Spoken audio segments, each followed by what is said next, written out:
I wanted to share some thoughts tonight, so I came down to the park today.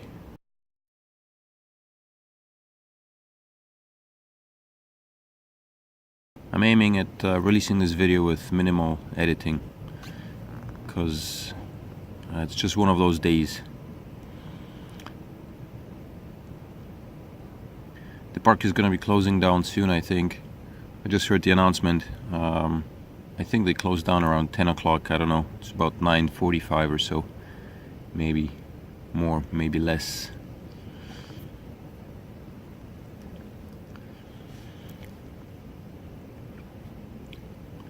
Yesterday, I watched a documentary, a type of documentary on YouTube. It was a very cheaply made in terms of its production value. Its intellectual value, I think it held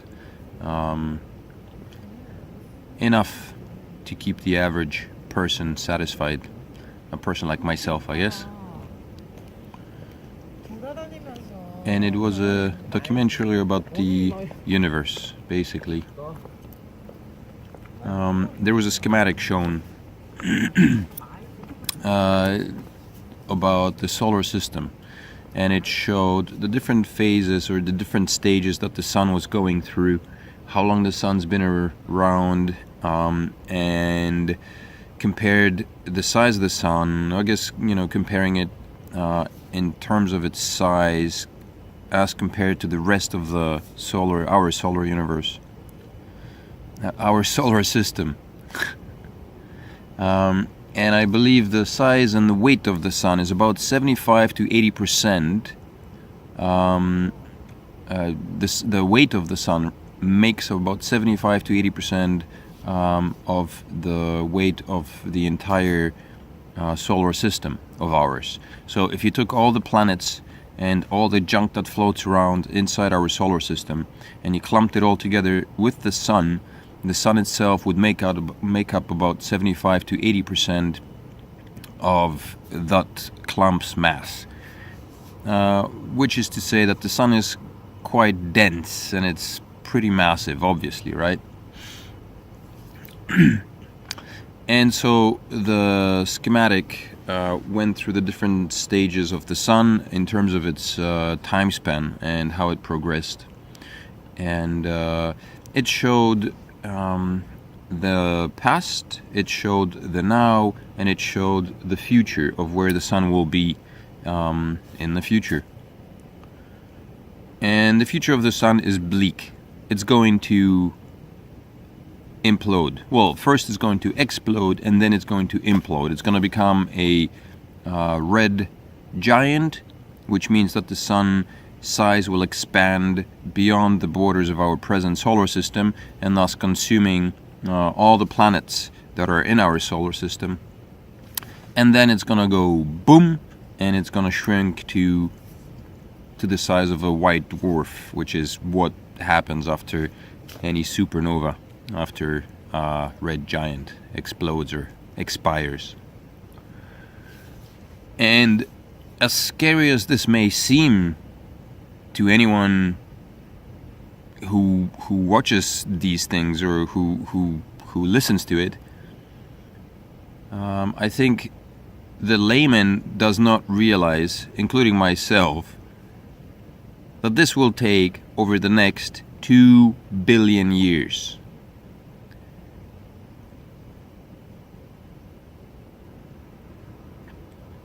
It's a time span that literally does not... My mind cannot encompass it. I don't think any regular human being can encompass the mind. We understand the numbers. I understand the number of 2 billion, right? It's a 2 with a bunch of zeros behind it, and it's quite large. I will understand it if somebody explains it to me in terms of finances, economics. If you tell me that a person has $2 billion in their bank account, I will understand that that is a lot of money. They must be quite wealthy. If you tell me that a building is worth $2 billion, I will understand the value of the building. But when somebody tells me that the sun will expand and consume the presently known solar system in 2 billion years. The number of time in this particular sentence is beyond my understanding of time and the consequences. And so I watched that video yesterday and thought to myself, wow, that's a long time. And I thought, it doesn't really matter. I won't be here anymore. I had a class today with my student and we talked about that. We talked about epiphanies on the toilet and how electronic devices interfere with just epiphanies and people's ability to just exist in the moment. I find myself recently to be unable to get away from my phone. I caught myself this morning a couple of times while walking my dog. Every time he stopped to whiz by a tree, I would reach in for my phone. And a couple of times that I did reach for my phone and pull it out and looked at it, I realized that there was absolutely nothing for me that I wanted to see on the phone, that I wanted to look at. And I put it away immediately, and I forced myself to just enjoy the moment and look around. And, I used to enjoy just hanging out like now, watching people in the park. And now with technology, electronics, it's becoming virtually impossible. Taking a crap is a form of meditation if you do not take anything with you but yourself, and toilet paper is necessary. But sitting down and doing your business without the interference of an electronic device, or a book for that matter, or even a bottle of shampoo, that time allows you to just be on your own. It forces you to just be alone in your head with your thoughts. And I think with the development of devices, this is what's scary. This is what causes people to go numb. Like I see this dude right now, he's walking in the park and he's literally staring at his phone. I bet I could probably run up to him and would scare him shitless. He would literally crap his pants right now. That's how absorbed he is by his device. And that is a scary thought. We're all doing it wrong. Humans, we're all doing it wrong. We're living our lives in the most acidic, unhealthy way possible. And so in my conversation today with my student, I was telling her about this video. And in that short, brief moment, I had an epiphany while sitting on the chair across from her and talking about this video that I saw yesterday. I truly realized how, in a grand scale of things, how really truly meaningless and insignificant human lives are. We're talking about 2 billion years, so the sun will explode and consume everything within the solar system within 2 billion years. And I realized that who cares? I mean, this knowledge means absolutely nothing to me or any person presently in existence living on planet Earth. The smartest scientist can do nothing with that knowledge other than, calculate the slow expansion of the sun that's gonna eventually take place. But really, what does that information mean? Nothing. It means nothing. But it does let me understand how truly insignificant human lives are. Maybe not insignificant, but how the span of it, how small we are. We're talking about 2 billion years for the sun, and the human life spans a maximum of 100 years if you're lucky for the most people. If you're truly lucky, you might be living beyond that, and if you're exceptionally lucky, you will live to be 120 and still walking. Because for the most part, I think millennials stop functioning. But the average person reaches 80 if they're lucky. And that's that. That's it. That's 80 years out of 2 billion. It's crazy.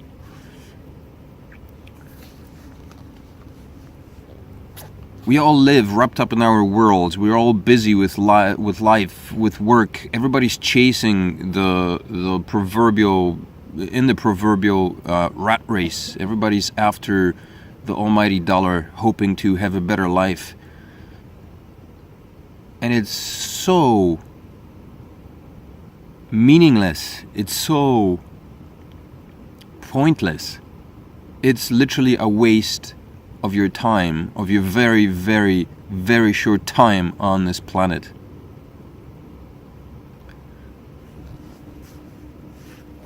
Whoops, there go the lights. I think the park is about to close down. I don't know what time it is, but it's shutting down.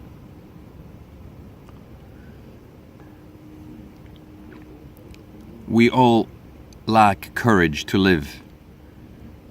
And when I say we, I include myself. We all lack courage to live, to truly live.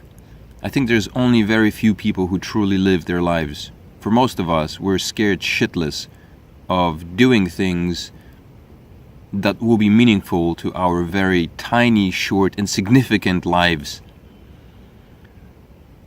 We all believe that our lives are important in some way. We wrap ourselves in work, and we stock up on useless crap.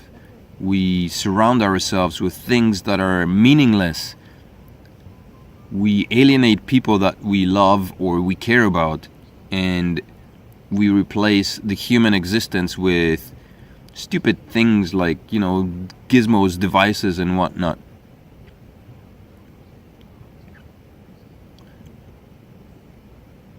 But hardly anybody, there are very few people who take the time and actually do what they truly want to do, which is live a life. Jobs are the epitome of something. I don't know, jobs just kill lives. I know you might think I'm an idiot for saying that, right? Because jobs give you money and they give you shelter and all that stuff. But jobs also put you into a state of mind that eliminates any type of creativity, any type of necessity to think for yourself and think outside the box. When you're in a box, when you're in a job, it's like being in a box. You have your visors, and that's all you see, because you don't have any time to do anything else. You only have time to work, make money, because you need all that to live your tiny little life. And again, I'm not excluding myself. I am very much in that category. Same thing. I enjoy my work, but man, I need a vacation. So I don't know. I just wanted to come out for a walk, and just this was swirling around my head, and I thought I'd share it, because I found YouTube to be kind of, for me, it's an outlet in a way.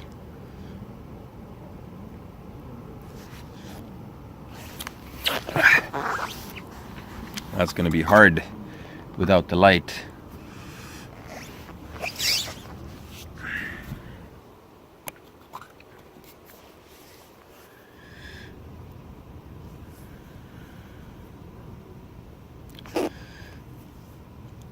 Anyway, I guess the lights are out, so I'm gonna make it brief. Today, one of my friends in Canada left a message on one of my videos saying that he really enjoys the videos, and he encouraged me to keep up the work.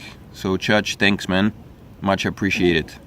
I've received some messages in the past as well, particularly during my first few months when I was uploading videos. People were encouraging me and asking me, or not asking me, but telling me to, keep on trucking.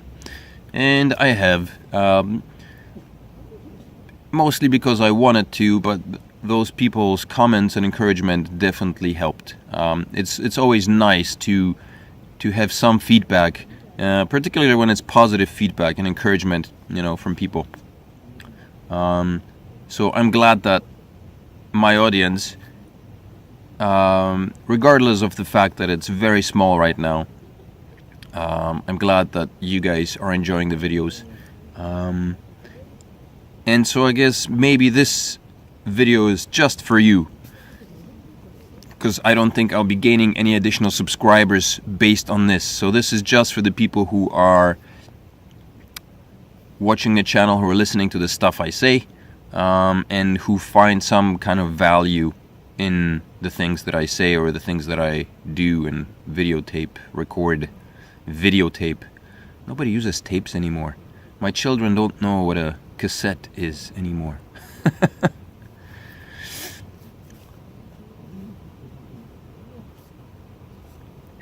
So the message to all of you, all my friends out there, all the people who have been supporting me so far, and hope that will continue to do so for the next foreseeable future. I don't know. Try to find meaning in your life. Don't get wrapped up in your work. Don't get too caught up in the economics of it, in the material things that are truly meaningless. Try to find something that gives you value, and take time away from work. Take time to escape and live a life that's, fun and exciting. Something that makes you happy. Ultimately, if we were smarter as a race, as an animal on this planet, we would follow. Okay, now I really need to go. I gotta shift somewhere with some light.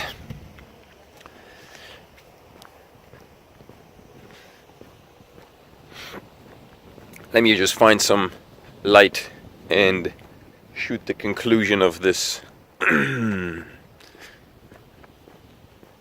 There's a very nice moon out right now. Check it out. See that big glowing light right there? That's the moon. The park closes, but it doesn't actually close. Not entirely, obviously. The door remains open. It's a very small gate. You could literally hop over it. But the park officially closes, meaning the electricity stops. The hamsters stop pedaling, and it's done for. So the message I wanted to send home to you guys is, as I said, find something meaningful to do in your life. Find something to do that's different than your work. Don't get wrapped up in that nonsense, because it's really, really, really depressing when you really think about it. Maybe the people that end their lives prematurely are the ones that are truly in understanding of how insignificant life is, and they're incapable of finding a way of dealing with that reality, of that horror.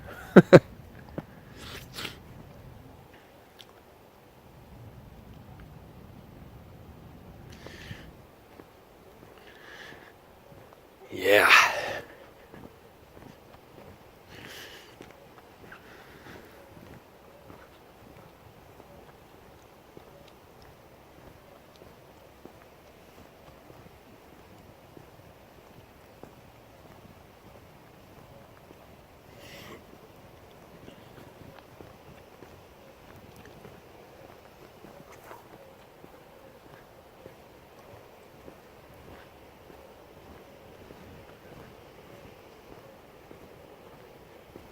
If we were truly smart as a species on this planet, we would follow Peter Joseph's ideology or philosophy of a resource-based economy.